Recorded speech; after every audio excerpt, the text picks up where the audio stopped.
লাইফটা শেষ করে দিয়েছেন, এরকম করছেন। বলছিলাম যেন আমার ছবিটা ফেসবুকে না ছাড়া হয়, তখন সে আমাকে বলছে যখন ছবিটা ছাড়া হবে তখন আমার মুখে মাস্ক বা একটা গ্লাস দেওয়া হবে। কে বলছিল এই কথা? জিয়া হাসান। কিন্তু আমার মুখে কোনো গ্লাস বা মাস্ক দেওয়া হয় নাই। এত মিথ্যা কথা কে শিখাইতেছে তোমারে?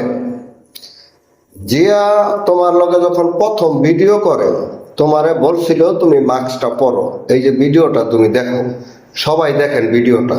দিদি আফা মাস্কটা পরে দেই। না, মাস্ক পরে লাগবে না। মাস্ক খুলে নিলেন কে? না, মাস্ক খোলাই দরকার। ও যেরকম ওর এরকম হওয়া উচিত। আপনার না ভাগ্নি খালা? আমার ভাগ্নি লাগবে না, হ্যাঁ? লাগবে না। এখন তো হিসাবে আমার সতীন। তো বিষয় হলো মামুনি,